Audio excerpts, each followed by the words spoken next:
Hi, welcome back to Kiwi Smart Tea. Thanks for stopping by. It's great to see you again. So I recently had a knock at the door. It was my neighbour telling me his car had been vandalised overnight. He saw I had cameras and asked if I caught anything.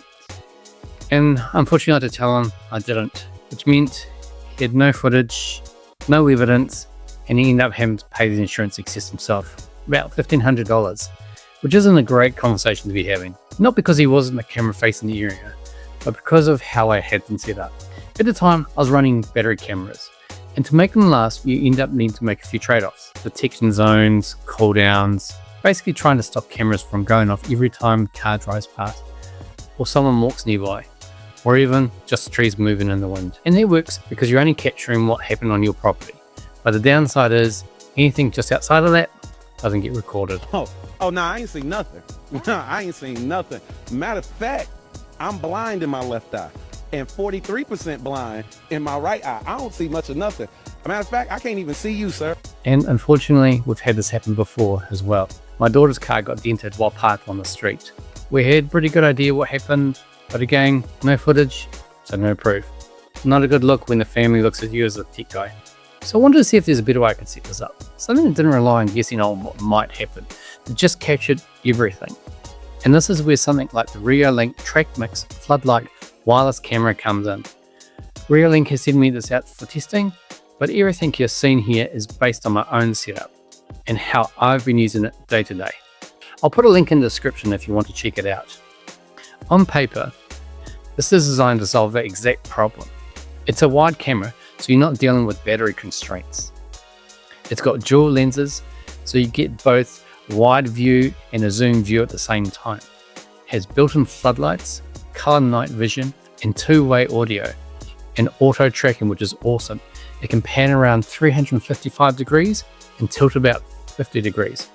It's got 3 PIR motion detections to pick up motion outside of the view, so then it can turn around and track it.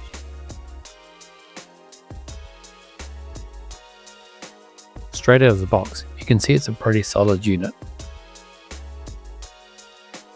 You've got your manuals, mounting hardware, and everything you need to get it installed. And then the camera itself. Straight away, you can see the dual floodlights here. Fully adjustable depending on where you want the light. Flip it over, and you've got the mounting base. So this can be installed on a wall or from the ceiling depending on your setup. Underneath the camera, you've got a USB-C port, so you can power it up, run through the setup before installing it. And right next to that, you've got a micro SD card slot, which supports up to 512 gigabytes for local recording, so you're not locked into cloud storage if you don't want to. Across the front, there are 3 PIR sensors, one each side and one on the front, so I can detect motion even before the camera is pointing at it, and then turn to track it. And once powered on, you've got the dual lenses here, giving you both a wide view and a zoom view at the same time. Now this is a wide unit, so it does require the mains power. So depending on where you are, that may mean getting a registered electrician involved. In my case, I had an electrician install it for me. Originally, I was planning on mounting this on the corner of my garage and entryway, which would have been ideal. You get the most out of that wide detection range, but my eaves unfortunately are on an angle, so which means it wouldn't sit correctly. So instead, I've mounted it in the front of my garage, giving me that 180 degrees across the driveway and the street. Because even though the camera isn't on that perfect corner, it's actually ideal because it can detect motion coming from both sides and then turn to follow where that is. So you're not just relying on where the camera's pointing. It's also reacting to what's happening around it. And this is where it really starts to solve my original problem. So instead of trying to limit my recordings, I've set this up to capture people and vehicles across the full area. So anything that's actually happening out on the street or around the front area actually gets recorded.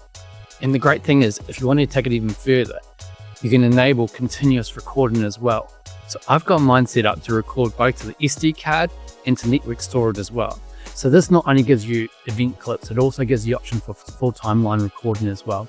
So you're now no longer relying on whether something actually triggered. You've actually got coverage. Now, while the cameras are a deterrent, it doesn't stop something from happening. but it does mean that you've actually got the footage if something does. So when you compare that back to a battery camera, this is the key difference. With battery devices, you're constantly trying to reduce the activity. With this setup, you can actually increase your coverage, which completely changes how you set things up. So from a smart home integration point of view, you've got a bit of flexibility here. It works well with the Google Home and the Amazon ecosystem. Unfortunately, not the Apple Home yet. I've gone and integrated this with my Google Home. So I can just go and ask to show me the driveway camera, and it pulls it up straight away. Show me the driveway. Okay, streaming driveway.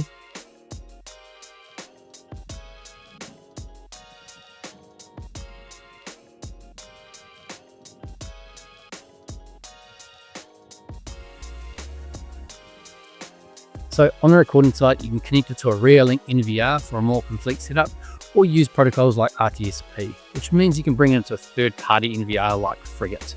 For my smart home integration, I brought it into Home Assistant. The great thing is Rio is part of the Works with Home Assistant program, so the setup is really straightforward. We just go to integrations and it'll automatically come up as discovered. So we go add, and this is where you're going to need to put in your password. And driveway, put it in the front area for now. Finish. Along with the controls, we can see that the sensors here are pretty straightforward. We can see the animal, person, motion, vehicle. We can click on the video. Now we can see a live feed. Let's download it if we want. But it gets more powerful and we can actually go through the configurations. So just what we did in our phone or on the web UI, you can also come along and do it here. We can set sensitivity. We can tell it how it's going to go and track. So all those features that we can get from the app, we can basically bring over into Home Assistant here. Here we can create our own automations around using this device as a trigger. We'll leave that for another video. And while there's no native Apple Home support from Reolink, you can still bring it in via Home Assistant. That's what I've done, using the built-in HomeKit bridge integration. So overall, it's actually pretty flexible depending on how you want to run your setup. The Reolink itself is pretty straightforward to use, with detection settings, notifications, and recording options easy to access. Everything you need is just there. It just takes a bit of time to dial in depending on your needs. One thing I would like to see though, is a simpler way to switch between modes. Something like built-in home and away option. So you can quickly adjust how the camera behaves depending on whether you're home or not. You can somewhat still achieve this through the scheduling or more advanced setups through something like Home Assistant. But having that natively in the app would be a bit easy. So a quick update while I've been filming this. Coincidentally, the police actually came knocking at my door today. So unfortunately, a car just down the road got stolen and was used in a crime and then burnt out. They came in and saw I had cameras and asked if I had any footage. So we went through it together and I was able to provide some clips that were actually useful for them. I can't show you any of the footage or go into details, but it's a good example of what we're talking about earlier. Because of my continuous recording, even though I was outside the normal notification zone, it was still recorded. And with the 4K resolution and optical zoom, you could clearly see what was going on. And even though it was outside the detection zones, so the floodlights didn't go off, because of the infrared night mode, even though it's black and white, the detail was still very clear. Now, this doesn't stop something bad from happening, but it does mean that we've actually got some footage when it does happen. And in this case, it made a real difference. So maybe this time, my camera setup will hopefully reduce the impact and cost to my neighbours. I can say that one feature I really do like is the ability to search recordings using AI. So you can look for things like man in a hoodie, person on a bike, and quickly find those events without having to scroll through everything.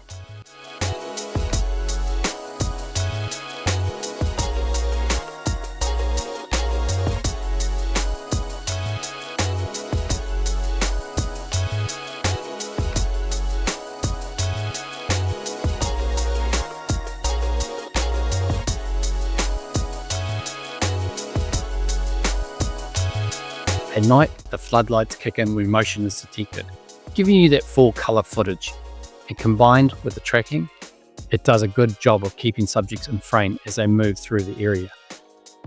But coming back to that original situation, would this have helped? Honestly, yes. Not because I would have prevented it, but because I would have actually had some footage of what happened. And that's really the difference. It's not just about having a camera, but it's about how much you're actually capturing. So for my setup, moving from battery to mains power and having the full coverage of the street with continuous recording has been a big step up. So if you're dealing with similar gaps, it's definitely worth considering. I'll leave you a link in the description, and you can also scan the QR code on the screen to check it out. So again, thanks for watching. I hope you found this interesting, and I'll see you in the next video.